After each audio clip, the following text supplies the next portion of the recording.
नमस्कार। जय हिंद बच्चों। बच्चों, आज हम मेधा पाठ्य पुस्तक में निहित विष्णु प्रभाकर जी द्वारा रचित कहानी स्नेह का पूर्ण रूपेण अध्ययन करेंगे एवं उसके काठिन्य का निवारण करेंगे। स्नेह कहानी में विष्णु प्रभाकर जी ने यह स्पष्ट किया है कि जब व्यक्ति किसी से प्रेम करता है तो वह उस पर अपना एकाधिकार चाहता है, किंतु स्नेह और प्रेम पर सबका समान अधिकार होता है। इसी मनोवैज्ञानिक तथ्य को लेखक ने बहुत मनोभावपूर्ण रूप में इस कहानी के द्वारा प्रस्तुत किया है। तो आज हम विष्णु प्रभाकर द्वारा रचित कहानी स्नेह का अध्ययन करेंगे।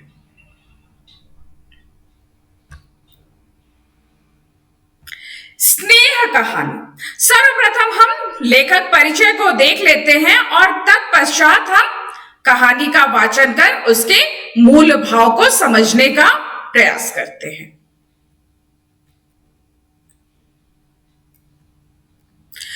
विष्णु प्रभाकर का जन्म 21 जून सन 1912 ईस्वी को मीरापुर जिला मुजफ्फरनगर में हुआ था। उन्होंने पंजाब विश्वविद्यालय से प्रभाकर और बीए की उपाधि परीक्षाएं उत्तीर्ण की। वे गांधीवादी विचारधारा के लेखक थे। आवारा महसीहा इनकी साहित्य अकादमी से पुरस्कार प्राप्त रचना है। इन्होंने उपन्यास, कहानियां, नाटक एवं एकांकी भी लिखे हैं। इनका देहावसान 11 अप्रैल सन 2009 को हुआ। ये विष्णु प्रभाकर जी का जीवन वृत्त है। अब हम कहानी का वाचन करेंगे और उसके काठिन्य का निवारण करेंगे। प्रस्तुत कहानी में विष्णु प्रभाकर जी ने इस सामाजिक मनोवैज्ञानिक तथ्य को प्रकट किया है कि प्रायः मनुष्य जिससे स्नेह करता है उस पर एकाधिकार चाहता है, जबकि वास्तव में स्नेह पर किसी एक का अधिकार नहीं होता है। कहानी प्रारंभ करते हैं। उमा स्नान करके पूजा की कोठरी की ओर जा रही थी। उसने देखा कि शशि की कोठरी में से 2 आंखें बड़ी उत्सुकता से उसकी ओर ताक रही हैं। उससे रहा न गया, वहां जाकर पूछा, क्या कहते हो शशि? शशि कांप उठा, बोला, नहीं कुछ नहीं। उमा ने फिर पूछा, बोलो, हम आ गए हैं, क्या कहते हो? शशि फिर भी नहीं बोला। उसने केवल उमा की ओर देख भर लिया। उसकी आंखों में पानी उमड़ आया था। उमा कातर दुखी हुई। उसने कहा, तुम रोते क्यों हो बच्चे? इस बार शशि बोला, चाची तुम चली जाओ, नहीं तो ताई आकर मुझे मारेगी। क्यों मारेगी? ये उमा पूछती है उससे, उस छोटे से बच्चे से, कि क्यों मारेगी? यह तो मैं नहीं जानता, शशि ने भोलेपन से कहा, पर ताई मुझे किसी से बातें करते देख लेती है तो मारा करती है। हमारे साथ बातें करते देखकर वे नहीं मारेगी। आओ तुम हमारे साथ चलो। नहीं चाची, हम हाथ जोड़ते हैं, तुम चली जाओ, ताई आती होंगी। शशि की आंखें भर आई। उमा सहसा कुछ न कह सकी। उसका हृदय शशि के लिए व्याकुल हो उठा।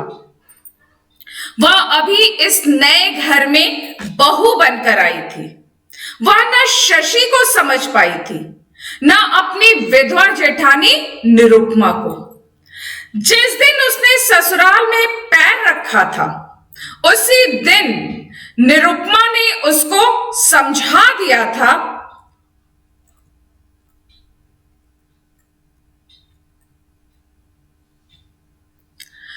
बहुरानी, इस अभागे बालक को मुंह न लगाना।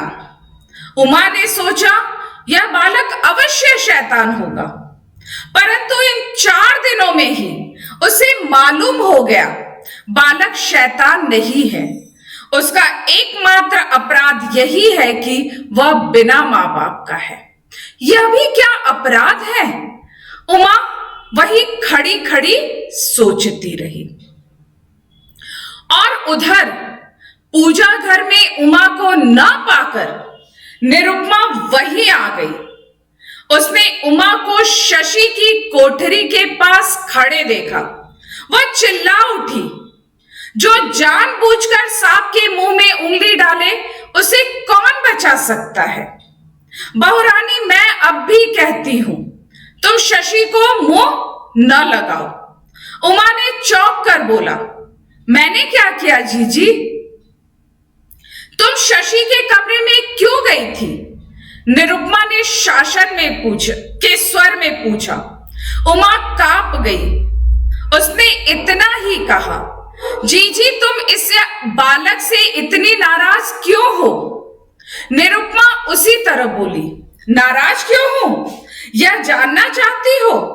अरे बहू, इस राक्षस ने पैदा होते ही अपने मां बाप को खा डाला, तनिक बड़ा होते ही अपने ताऊ को भी निगल गया, और तुम पूछती हो इसका अपराध क्या है? और उसने झपट कर बालक को कमरे से बाहर निकालकर खड़ा कर दिया। बोली, मैं जानती हूं इसका गला नहीं घोट सकती, परंतु बहुरानी, अपने भरे घर को फिर से सूना करने की हिम्मत भी मुझ में नहीं है। उस हतभागिनी सी उमा हतभागिनी सी निरुपमा को देखती रह गई।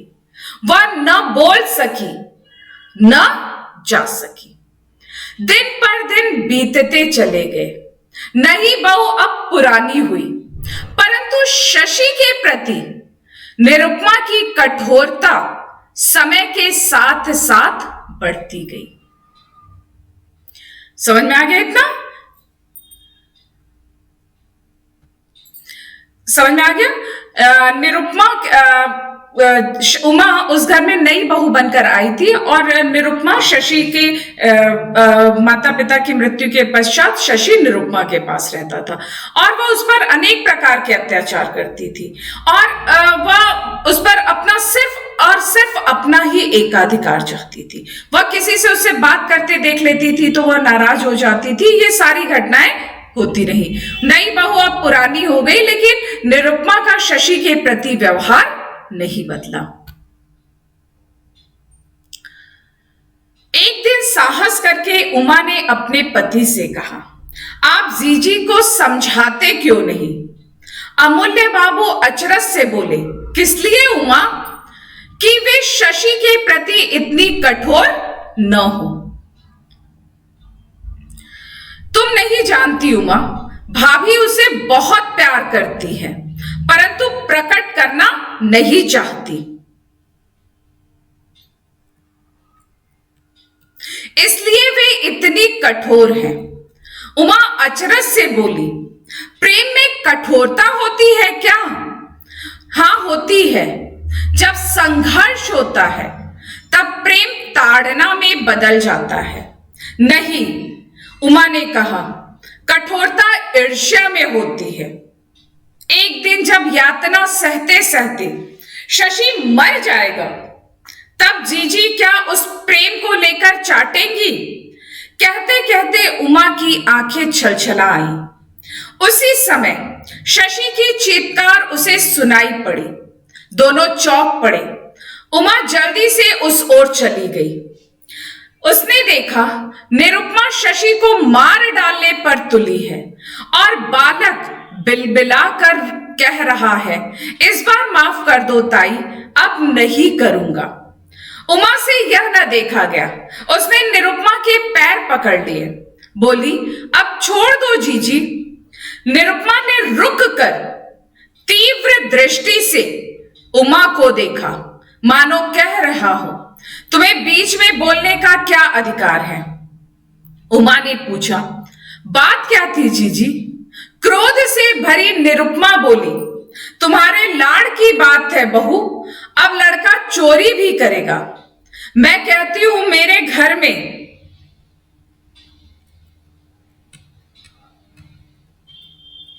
या ना होगा।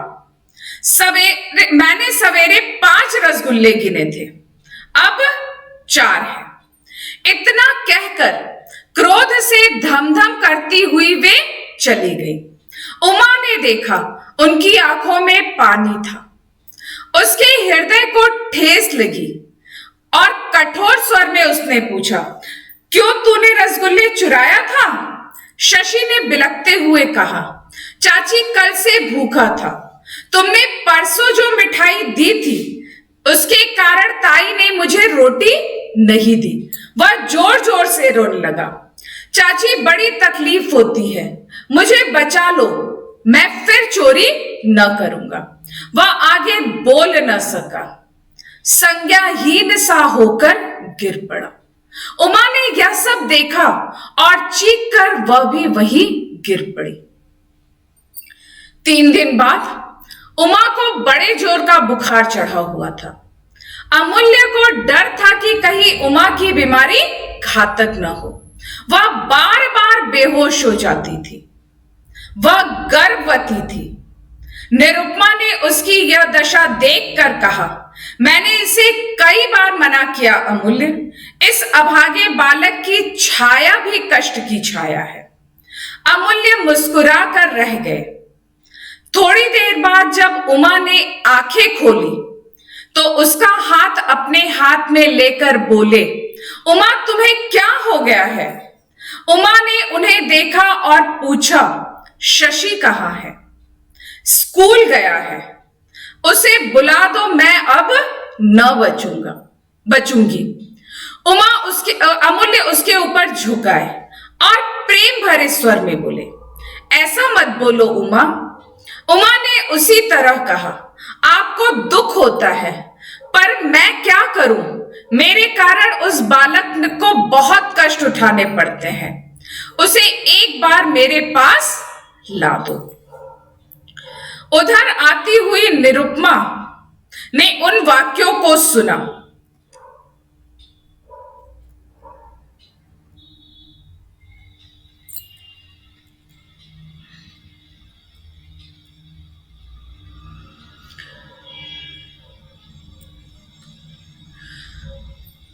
वह बोली, जिसके कारण तुम इस दशा को पहुंच गई हो, उसको देखने की साथ अब भी बाकी है। तुम्हें उसकी छाया से भी बचना चाहिए बहू। तुमने यह क्या कहा जीजी? उमा ने हृदय के आवेग को रोकते हुए कहा, शशि को उसके मामा के यहां भेज देती हूं। इस अभागे बालक के कारण मैं अपनी चांद सी बहू को नहीं खोज सकती। कहते कहते निरुपमा की आंखें भर आई। उमा कोई उत्तर न दे सकी। भावावेश से उसकी जिह्वा रुंध सी गई।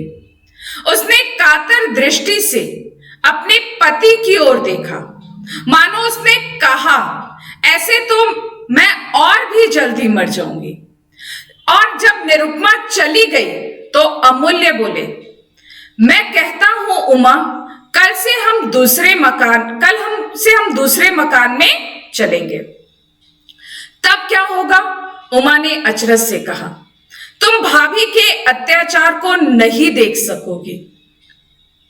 तुम कैसी बातें करते हो जी? शशि को जब भी और जहां भी दुख होगा तो क्या मेरी आत्मा न तड़प उठेगी? उसी समय अमूल्य ने खिड़की के पर्दे पर किसी की परछाई देखी। उन्हें समझते देर न लगी। उन्होंने खिड़की खोल दी।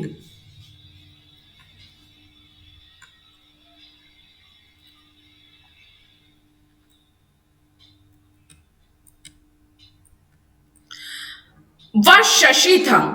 अमूल्य को देखकर शीघ्रता से लौट चला। अमूल्य बोले, शशि इधर आओ। उमा चौंक कर बोली, शशि है? लेकिन शशि रुका नहीं। अमूल्य ने उमा से कहा, जिससे तुम स्नेह करती हो, जिसे तुम सुखी देखना चाहती हो, उसके लिए तुम्हें यह मकान छोड़ना ही होगा। उमा बोली, त्याग, इसमें क्या है? मैं सोचती हूं क्या हम कायर नहीं हैं? परंतु शशि के दुख का प्रधान कारण तुम हो उमा। तुम बीच में से हट जाओगी तो भाभी इतनी कठोर नहीं होगी। उमा ने सोचा, अमूल्य ठीक कहते हैं। दूसरे के अधिकार की वस्तु को अपना बनाकर कौन सुखी रहा है? शशि जीजी से अलग नहीं हो सकता और न जाने क्यों उस अभागे बालक पर मेरी इतनी ममता है, न जाने क्यों। उमा का हृदय करुणा से भरने लगा। उसने कहा, यदि हमारे चले जाने से उसके कष्ट कम होते हैं तो हमें चले जाना होगा। इतना समझ में आया? उमा शशि से बहुत प्रेम करती है, लेकिन निरुपमा शशि पर सिर्फ और सिर्फ अपना ही एकाधिकार चाहती थी, इसीलिए वह उस पर इतने प्रकार के अत्याचार करती है। उमा की गोदी में अब 1 साल का बालक था। शशि के स्कूल के रास्ते में उमा का मकान पड़ता था। उस मकान की खिड़की पर पहुंचकर शशि रोज चाची को नमस्ते और छोटे अशोक से हंस हंस कर बोलता। उमा सोचती, शशि अब प्रसन्न है। वह ठीक वक्त पर खिड़की पर आ खड़ी होती। कभी कभी वह अंदर भी आता। उमा पूछती, क्यों शशि, कैसे हो? शशि कहता, अच्छा हूं चाची, ताई अब मारती नहीं है। उसकी आंखें भर आती। वह मन ही मन कहती, शशि सुख से रहे, यही मुझे प्रिय है। लेकिन वह सोचती, निरुपमा ऐसी क्यों है? पर इसका उत्तर उसने कभी नहीं पाया।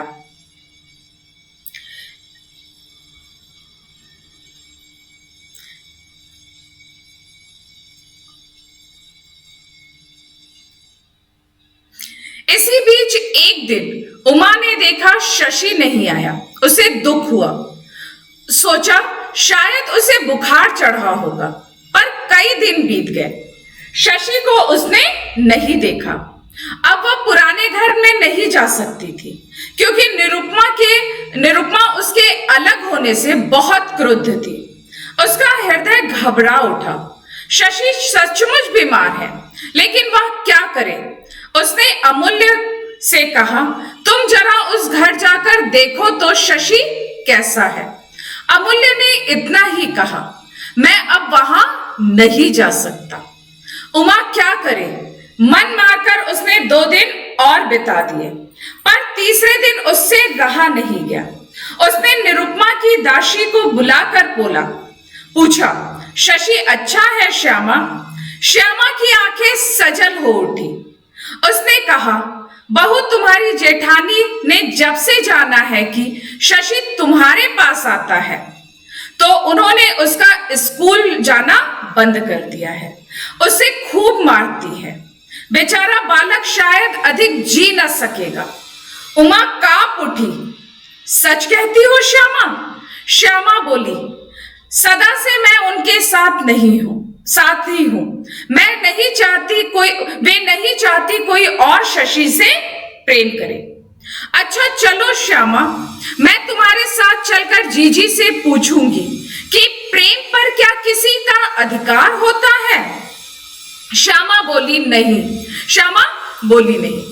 उमा ने अशोक को गोदी में उठाया और पुराने मकान में पहुंची। चौक में शशि चटाई पर लेटा था।